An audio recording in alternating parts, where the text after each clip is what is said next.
The episode begins with a young boy named An Min-hyuk sitting in the last seat of a passenger bus. He appears to be having a great time. However, his peaceful ride takes a chaotic turn when one of the bus tires goes flat while on the highway, causing the vehicle to swerve dangerously. Just as it seems the bus is about to collide with a mother and her daughter, it miraculously comes to a halt. Everyone on the bus breathes a sigh of relief. During this commotion, Min-hyuk notices a mysterious girl wearing a pink hoodie walking away from the scene. He tries to catch a glimpse of her face, but is interrupted by a phone call, snapping him out of his daydream. On the phone call, an unknown person threatens to kill Min-hyuk, but he dismisses it without much concern and ends the call before going back to sleep. The scene then shifts to the girl in the pink hoodie, Do Bong-sun, who is enjoying a bowl of ramen. She expresses her frustration for not getting a job and decides to edit her resume, highlighting her uniqueness compared to others. It's revealed that Do Bong-sun possesses an extraordinary hereditary power passed down through the maternal line of her family. This power has been growing stronger as she ages, allowing her to effortlessly twist metal bars and unintentionally cause mayhem, such as sending a doctor flying on the day she was born. One day, Do Bong-sun witnesses a thug bullying a school bus driver at a construction site. She attempts to call the police for help, but they don't answer her call. To make matters worse, another man notices her and forcibly takes her phone, leading to a confrontation. Moreover, the site manager slaps her for disrupting their work. In a twist, when two men try to attack her, Do Bong-sun uses her incredible strength to send them flying. A man named Tom, who has a scar on his face, watches in astonishment as she handles the situation. Bong-sun asks Tom to compensate her for the broken phone, but he attempts to strike her. In response, Do Bong-sun accidentally breaks Tom's hand, but then promptly fixes it. Meanwhile, the CEO of Einsoft, Min-hyuk, observes these events and has a bold idea. He decides he wants to hire Do Bong-sun as his personal bodyguard to protect himself from the frequent threats he receives. The scene then shifts to the police station, where Bong-sun is listening to claims made by criminals and school children that she beat up the gangsters. Although he's unaware of Bong-sun's abilities, Bong-sun's neighborhood friend and police officer, Guk-do, is concerned that Bong-sun may receive a fine if any of this is proven to be true. However, before she's fined, Min-hyuk appears and saves her with his witness statement. The kids don't know anything, and how could a girl like Bong-sun beat up big gangsters? The following day, Bong-sun is at her father's shop, where her mother belittles her for not doing anything in her life. She actually suggests getting a rich boyfriend and settle in life. Meanwhile, at an Anisoft office, Min-hyuk continues to get threatening calls and calls his secretary to bring him a list of potential bodyguards. Despite getting a huge list, Min-hyuk's mind is still stuck on Bong-sun, and he orders his secretary to go and find the girl he met a day before at the police station. Following his boss's instructions, Secretary Bong goes to the police station to gather information about Bong-sun before arranging a meeting with her at a restaurant. Later, during the meeting, he presents Bong-sun with the opportunity to become the CEO's bodyguard at Anisoft, a software company. Initially, Bong-sun declines the offer to be a bodyguard, but she changes her mind after learning about the company and the generous annual salary of $60 million. She also views this as a chance to achieve her dream of working at Anisoft and creating a game inspired by herself.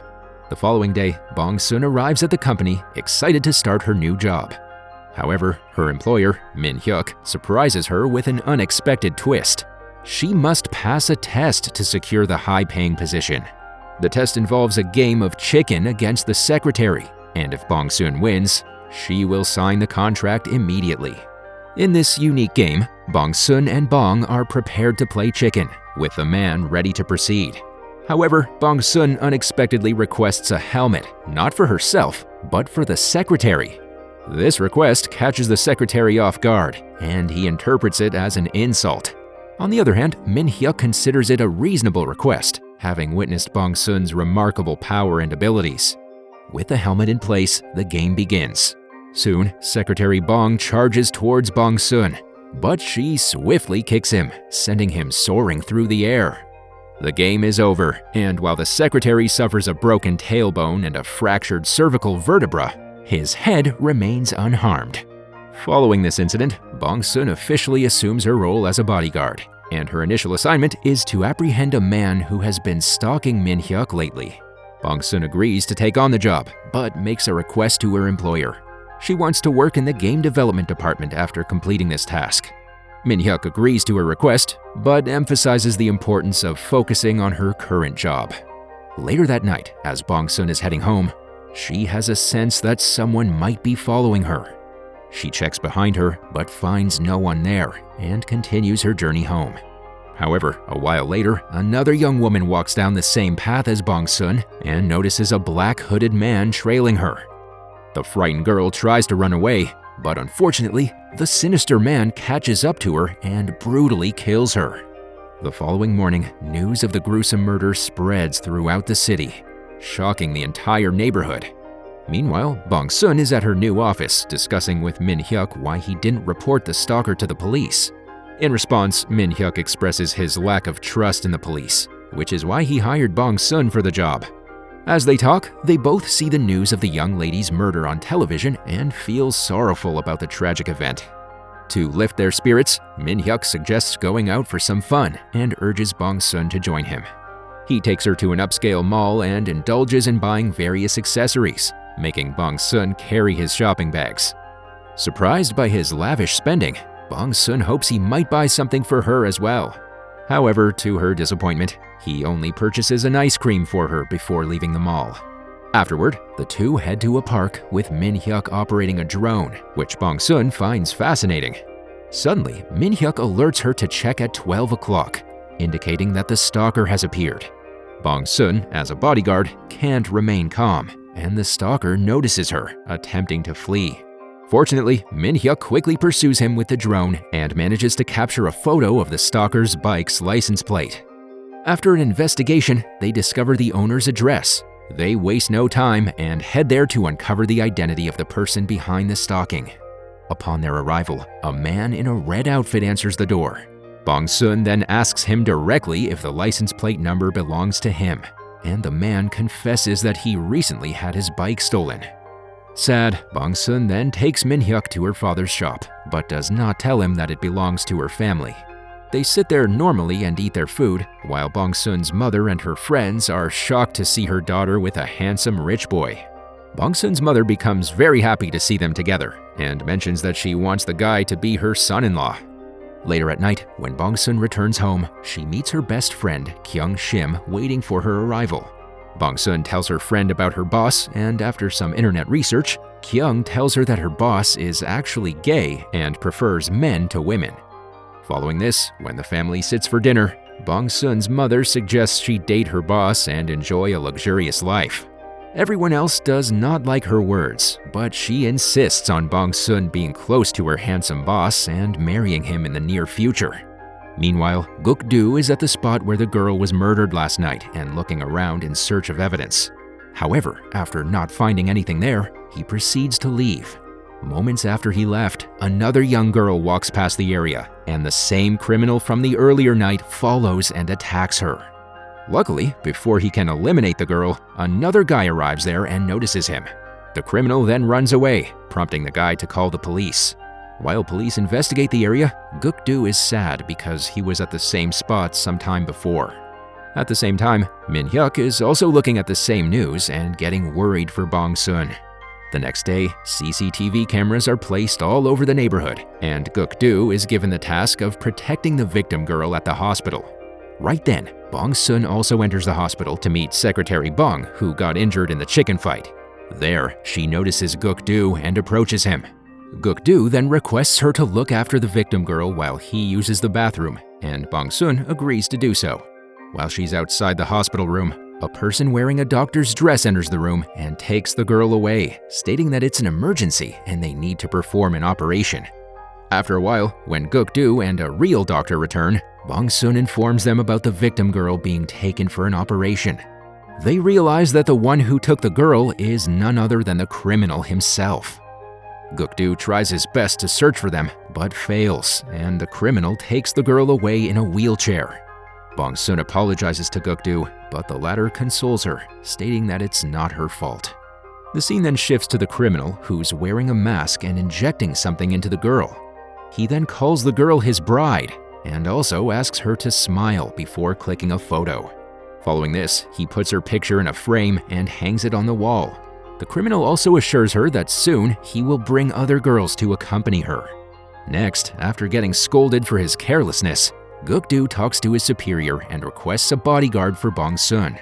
He suspects that Bong-sun has heard the voice of the criminal and that she might also get attacked. Following this, while Bong-sun and Min-hyuk are discussing the attack on the girl at their office, Bong-sun's new bodyguard arrives there and stands by her side. Min-hyuk is surprised to see him and tries to inform him that Bong-sun is very strong and does not need a bodyguard. However, the police officer does not listen to him and insists on letting him complete his duty. Afterward, Min-hyuk attends an event with Bong-sun, scanning the crowd for the potential blackmailer who threatened to attack her boss. Later, she tries to follow Min-hyuk to the bathroom, but after thinking for a while, sends her own bodyguard to look after her employer. Inside, Min-hyuk again tries to make the bodyguard understand that Bong-sun does not need any support, but the latter is in no mood to listen to him. Soon, Min-hyuk walks out of the bathroom, and at the same time, a masked man enters. Bong-sun then asks him about her own bodyguard, and right then, someone runs out of the bathroom. Seeing this, Min-hyuk and Bong-sun rush into the bathroom, only to find that Bong-sun's bodyguard is injured and lying on the floor. Here, they learn that Min-hyuk's stalker attacked the officer, assuming him to be the CEO's bodyguard. At the hospital, Bong-sun inquires with Min-hyuk about his potential enemies, and the latter replies that he has no idea about it. However, he mentions about his stepbrothers who are jealous of his progress and suggests that Bong-sun leave her job and stop risking her life. To his dismay, our girl refuses to comply and mentions that she will do her best to protect him and cannot leave him in such a dangerous situation. Bong-sun also assures him that she will try and find the blackmailer soon. On the other hand, a beautiful girl named Hae-ji can be seen playing a violin when she gets a call from Guk-do. Later, she meets Guk-do at a restaurant, and we learn that she's actually his girlfriend. Unfortunately, when they begin talking, the former gets a call from his seniors, informing him that the bodyguard they sent to protect Bong-sun has been attacked. Hearing this, Guk-do gets worried for his friend and immediately leaves the scene. The scene then shifts to Min-hyuk and Bong-sun, where the former asks her to stay at his house during the night. Initially, Bong-sun refuses to do so, but when Min-hyuk reminds her about the contract and doubles her pay, she agrees. However, as soon as they reach Min-hyuk's home, Guk-do calls Bong-sun and asks for her location. After this, in no time, he arrives there and scolds Bong-sun for staying there late at night in someone else's house without informing her parents. He then grabs Bong-sun's hand and proceeds to take her away. But to his dismay, Min-hyuk also does the same and refuses to let her go. Following this, Bong-sun tries to explain that they have some internal office work to do at Min-hyuk's house, but Guk-do is in no mood to listen to her. He just states that he cannot let her stay at an unknown guy's house at night. When Bong-sun also doesn't comply, Guk-do calls Bong-sun's mother and tells her that her daughter is planning to stay the night at her boss's house. Hearing this, instead of getting angry, Bong-sun's mother urges Guk-do to not disturb them and leave them alone. She also talks to Bong-sun and suggests she do whatever she feels is right. Frustrated, Guk-do then leaves, but not before urging Bong-sun to be careful and giving her an emergency watch. While he's leaving, Min-hyuk flirts with Guk-do, asking to stay with him the whole night, but fails to convince him. Later, Bong-sun sleeps on the couch after winning a game between her and Min-hyuk, while the latter sleeps on the floor and the two talk about their families. Min-hyuk states that he lost his mother at an early age, and since then, he has been on his own. He then asks Bong-sun about her relationship with Guk-do, and she replies that she has a one-sided crush on him from her school days, but never had the courage to confess it. Soon, she falls asleep while talking about her complicated relationship with Guk-do. The next morning, Bong-sun wakes up and is shocked to find Min-hyuk sleeping beside her. He then defends himself by stating that the floor became unbearably cold at night. Later, Bong-sun prepares a variety of breakfasts for Min-hyuk. Mockingly, Min-hyuk begins talking about Guk-do, and mentions that he really liked his appearance. Here we learn that he's trying to act gay in front of Bong-sun, but this makes her very angry, prompting her to grab a metal chopstick and insert it deep into the wooden table. Seeing this, Min-hyuk gets an idea about her power and remains silent. Afterward, the duo visits the police station and meets Guk-do, inquiring him about the progress in Bong-sun's bodyguard attack case. During the conversation, Guk-do suggests Min-hyuk keep a bodyguard for himself, and when the latter is about to confirm that he already has one, Bong-sun steps on his leg and stops him from revealing the info. Following this, when the two go outside, Min-hyuk mentions that he feels like his toe is broken and decides to go to the hospital. To his dismay, his finger bones are severely damaged and he's placed in a wheelchair. Min-hyuk then goes to visit his secretary Gung and learns that Bong-sun's brother is the doctor in the same hospital. The two then talk about Bong-sun's violent nature and assume that his brother tries to neutralize it by being a doctor. Outside, Bong-sun meets his brother Bong-si and the latter scolds her for not being able to control her powers. In reply, Bong-sun apologizes to him and says that she didn't do it on purpose. Right then, Guk-do also arrives at the hospital with his girlfriend and introduces her to Bong-sun and her brother. Bong-sun is surprised to see Guk-do grabbing Hae-ji's hand and gets jealous. Later, when Hae-ji goes for a regular checkup with Bong-si, Guk-do takes Bong-sun aside and asks her why she's with Min-hyuk all the time. Here, our girl gives him a befitting reply. Why is he showering care for her when he has his own girlfriend? Hearing this, Guk-do does not speak a word, and Bong-sun walks out of there. Outside, a group of school bullies approaches Bong-sun and tries to make fun of her. However, to their dismay, Bong-sun makes each of them suffer and compels them to apologize to her for their mistake. Meanwhile, the owner of the construction site meets his injured employees at the hospital and asks them if they all got beaten by a single girl. To his surprise, when the boys mention that the girl works at Anysoft, he becomes excited and adds that he now has another reason to go against her. In the next scene, Guk-do brings chocolates for Hae-ji and asks her to taste them. The latter does as asked and mentions that the chocolates are tasty. She further adds that she wishes their relationship to be as sweet as the chocolates. Here, we learn that Guk-do does not give enough time to Hae-ji, and she is really upset about it. On the other hand, Min-hyuk takes Bong-sun to his home for a family dinner and warns her that she's about to meet her brothers, who are the potential blackmailers. Bong-sun notes his words and during dinner keeps her eyes on the brothers, scanning their characters and personalities. However, during her scanning, she deduces that Min-hyuk's father is the possible suspect, but Min-hyuk dismisses the proposition. He clears her suspicion, stating that his father can't be the one blackmailing him because he's the one who's willing to give him 50% of his property. In the last scene, a young girl is walking out of the supermarket searching for a cab to return home. To her bad luck, the driver of the car turns out to be the same criminal who attacked the two girls in the neighborhood before. He takes her to a secluded place and attacks her with a hammer, making her unconscious. Bong-sun, who's standing outside her house holding an umbrella in the rain, hears the scream and turns behind. The episode then ends, with Bong-sun desiring to help the girl and save her life.